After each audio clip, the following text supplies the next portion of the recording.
কেমন আছো তোমরা সবাই? আশা করি সবাই সুস্থ আছো, ভালো আছো। আমি পিয়ালি, আমার শখের রান্নাঘরে তোমাদের সবাইকে জানাই স্বাগত। আজ আমি এমন একটা রেসিপি তোমাদের জন্য নিয়ে এসেছি, যেটা খেলে ত্বকও ভালো থাকবে আর পেটটা যদি ঠিক থাকে তাহলে শরীর ত্বক দুটোই ভালো থাকে। তাই দেরি না করে ঝটপট চলে যাই রেসিপির দিকে। দেখে নাও আমি কি রেসিপি আজকে সাজিয়ে নিয়েছি তোমাদের জন্য। ওয়েদারটা ভীষণ খারাপ, কখনো বৃষ্টি কখনো গরম, বৃষ্টি হলেও ভীষণ গরম। তাই এই গরমে এইরকমই পেট ঠান্ডা রাখার মতন রেসিপি দেখে নাও ঝটপট আমার এই চ্যানেলে। আমি দেখো এখানে শিং মাছ নিয়ে নিয়েছি। শিং মাছটা বাজার থেকে কেটে আনার পর ভালোভাবে আমি এটাকে ঘষে এর যে কালো ছালটা থাকে আমি তুলে নিয়েছি। এইভাবে সুন্দরভাবে পরিষ্কার করে নিয়েছি। আর এই মাছে এখন বর্ষাকাল, সামান্য ডিম তো থাকবেই। তো মাছটা প্রথমে আমি ভালোভাবে ম্যারিনেট করব, তাই দিয়ে দিচ্ছি লবণ পরিমাণ মতন, আর দিয়ে দেব হলুদ পরিমাণ মতন। এই লবণ আর হলুদ দিয়ে মাছটাকে ম্যারিনেট করতে হবে। তার আগে চলো একটা কড়াই বসিয়ে দিয়েছি, কড়াইয়ের মধ্যে দিয়ে দেব আমি সর্ষের তেল। তেলটা গরম হতে থাকবে, এদিকে আমি মাছটাকে ভালোভাবে নুন আর হলুদ দিয়ে ম্যারিনেট করে নেব। তেলটাকে দিয়ে দিয়েছি, এবার আমি মাছটাকে দেখো খুব ভালোভাবে ম্যারিনেট করে নেব। তোমরা সকলেই জানো শিং, মাগুর, কই এই ধরনের মাছ কিন্তু খুব ভালোভাবে ধুয়ে নিতে হয় এবং ধোয়ার সময় লবণ ব্যবহার করতে হয়। খুব ভালোভাবে লবণ দিয়ে ঘষে ঘষে যদি এটা ধোয়া হয় তাহলে এর যে লালানিটা সেটা চলে যায়। তেলটা গরম হয়ে গেছিল, তাই আমি ম্যারিনেট করা মাছগুলোকে কড়াইয়ের মধ্যে দিয়ে দিলাম।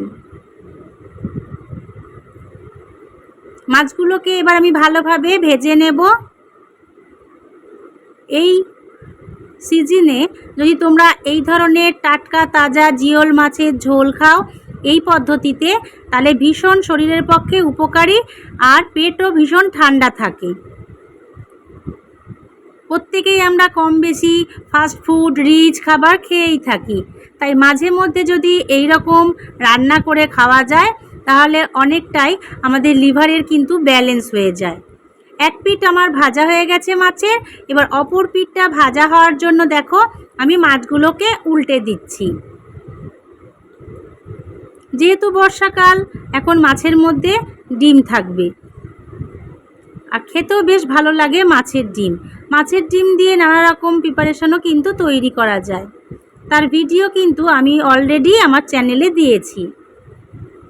মাছগুলো খুব ভালোভাবে ভাজা হয়ে গেছে, আমি এবার মাছগুলোকে দেখো একটা পাত্রের মধ্যে তুলে নিচ্ছি। খুবই অল্প সময়ের মধ্যে ঝটপট এটা রান্না হয়ে যায় বন্ধুরা। আর গরম গরম ভাতে আর কিছুই প্রয়োজন হবে না যদি এই রেসিপিটা তোমরাও বাড়িতে বানাতে পারো আমাকে ফলো করে। দেখে বুঝতেই পারছো আমি কিভাবে মাছগুলো ভেজে নিয়েছি। এবার ওই মাছ ভাজার তেলের মধ্যে সামান্য কালো জিরে আমি ফোড়ন দিয়ে দিলাম। কালো জিরেটা ফোড়ন দেওয়ার পর আমি এর মধ্যে পেঁপে দিয়ে দিলাম। আমি এখানে একটা বড় পেঁপের অর্ধেকটা কেটে নিয়েছি লম্বা লম্বা করে। যেভাবে সাধারণত আমরা মাছে আলু দিই ঠিক সেই ধরনেরই পেঁপেটাকে আমি কেটে নিয়েছি। এই পেঁপে দিয়ে আজকে তোমাদেরকে শিঙ্গি মাছের এই পেট ঠান্ডা রাখার ঝোলটা বানিয়ে দেখাবো, তাই ভিডিওটা স্কিপ না করে প্রথম থেকে শেষ পর্যন্ত দেখার অনুরোধ রইল।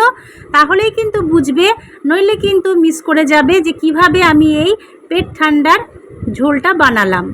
অল্প ঢাকা দিয়ে দিয়ে আমি পেঁপেটাকে ভালোভাবে ভেজে নিচ্ছি। আর অবশ্যই কিন্তু গ্যাসের ফ্লেমটাকে তোমাদেরকে মিডিয়াম টু লো করে পেঁপেটা ভাজতে হবে, কারণ খুব বেশি পেঁপে ভাজা হয়ে গেলে কিন্তু ভালো হবে না। আমি নেড়ে চেড়ে নিচ্ছি ভালো করে, পেঁপেগুলোকে উল্টে পাল্টে দিচ্ছি, দেখে বুঝতেই পারছো।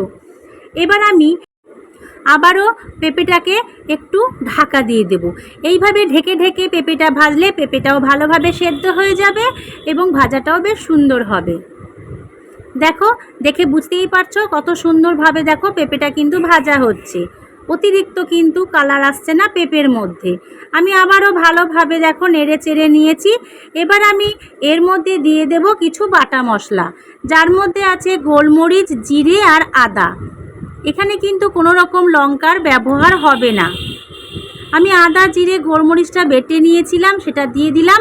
এবার সামান্য একটু জল আমি বাটিতে ধুয়ে এই পেঁপের মধ্যেই দিয়ে দেব।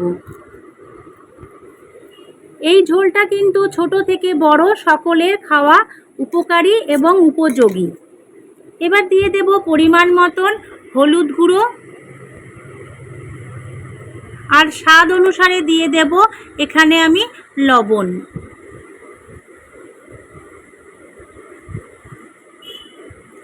লবণ আর হলুদটা দেওয়ার পর আমি খুব ভালোভাবে পেঁপের সাথে এটাকে কষিয়ে নেব। ঠিক ততক্ষণ ধরে কিন্তু এটা কষাতে হবে যতক্ষণ না মশলার গা থেকে তেল ছাড়তে শুরু করে।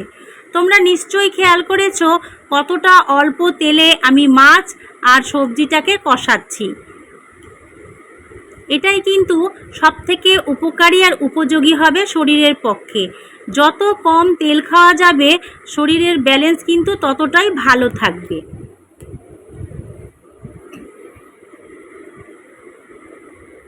খুব ভালোভাবে দেখো আমি কষিয়ে নিচ্ছি সমস্ত উপকরণটাকে পেঁপের সাথে, দেখে বুঝতেই পারছো। আর অবশ্যই গ্যাসের ফ্লেম আগেই বলেছি মিডিয়াম টু লো করে তোমরা কিন্তু কষিয়ে নেবে, তাতে মশলার গুণটাও থাকে খুব ভালো আর কষানোও হয় খুব ভালো। যারা টমেটো পছন্দ করো তারা অবশ্যই এখানে টমেটো দিতে পারো, তাতে কোনো রকম অসুবিধে নেই। দেখে বুঝতেই পারছো কত সুন্দরভাবে দেখো আমি সমস্ত উপকরণটাকে কষিয়ে নিচ্ছি। শিং মাছের বদলে তোমরা এখানে কই মাছ, ট্যাংরা মাছ, দেশি যে ট্যাংরা হয় সেই দিয়েও এইভাবে ঝোল করতে পারো, তাতেও কিন্তু স্বাদ খুব ভালো হয় আর উপকারটাও শরীরের পক্ষে ভীষণই ভালো। কষাতে কষাতে দেখে বুঝতেই পারছো মশলাটা একটা আলাদা রং চলে আসছে, পেঁপেগুলোও কিন্তু খুব ভালোভাবে মজে যাচ্ছে মশলার সাথে। এবার আমি এর মধ্যে দিয়ে দেব পরিমাণ মতন জল। জলটা একটু বেশি পরিমাণে দিতে হবে, পেঁপেটা সেদ্ধ হওয়ার আছে। আমি জলটা দিয়ে দেওয়ার পর পরিমাণ মতন তারপর ঢাকা দিয়ে দেব এটাকে, এবং গ্যাসের ফ্লেমটাকে লোয়ের থেকে একটু বাড়িয়ে দেব। দেখো বেশ কিছুক্ষণ আমি ঝোলটাকে ফুটিয়ে নিয়েছি খুব ভালোভাবে। পেঁপেটা একটু দেখি সামান্য খুন্তি দিয়ে এখনও পেঁপে হতে অনেকটাই বাকি।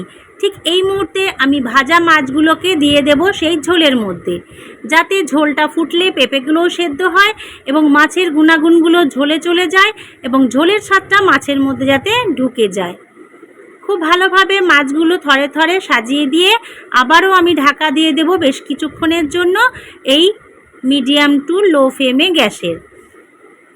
এখনও কিন্তু রান্না কিছুই হয়নি। তোমরা হয়তো অনেকেই ভাবছো ব্যাস এবার নামিয়ে নেব। না বন্ধুরা, আগেই বলেছি স্কিপ করলে মিস করে যাবে, তাই প্রথম থেকে শেষ পর্যন্ত ভিডিওটি তোমরা দেখতে থাকো।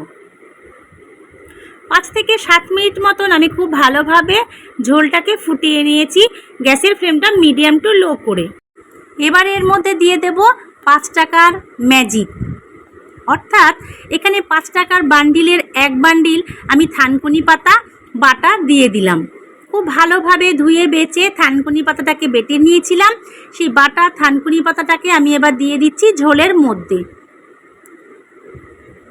খুব সুন্দরভাবে আমি ফুটিয়ে নেব ঝোলটাকে আরও বেশ কিছুক্ষণ, কিন্তু ঢাকা দেওয়ার প্রয়োজন নেই। গ্যাসের ফ্লেমটা এবার বাড়িয়ে দিলেই হবে। টকবক করে ফুটে উঠলে ঝোলটা, তবেই কিন্তু এর স্বাদটা খুব সুন্দর হবে এবং দেখো গন্ধটাও অপূর্ব বের হয়ে গেছে। দেখে বুঝতেই পারছো কত সুন্দর একটা রং চলে এসেছে আর পেঁপেগুলো দেখো একদমই গলে গেছে। অর্থাৎ এবার আমার মাছের ঝোলের পালা হচ্ছে নাবিয়ে নেওয়ার। আমি মাছের ঝোলটাকে এবার নাবিয়ে নেব। গ্যাসটাকে বন্ধ করে দিলাম। একটা পাত্রের মধ্যে আমি মাছের ঝোলটাকে এবার ঢেলে নিচ্ছি। এবার কড়াইটা ধুয়ে সামান্য একটু জল আমি ওর মধ্যে দিয়ে দিলাম। কত সুন্দর একটা রং এসেছে, গন্ধটাও কিন্তু খুব সুন্দর বের হয়েছে আর খেতেও দুর্দান্ত হবে।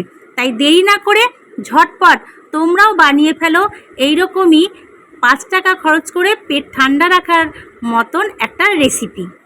ছোট থেকে বড় প্রত্যেকের খাবার উপযোগী এবং শরীর ত্বক ভীষণ ভালো থাকে এইভাবে যদি আমরা খেতে পারি। তাহলে বন্ধুরা, কেমন লাগলো তোমাদের এই রেসিপিটা দেখে অবশ্যই আমাকে কমেন্ট করে জানিও। তাহলে দেখা হচ্ছে পরের ভিডিওতে।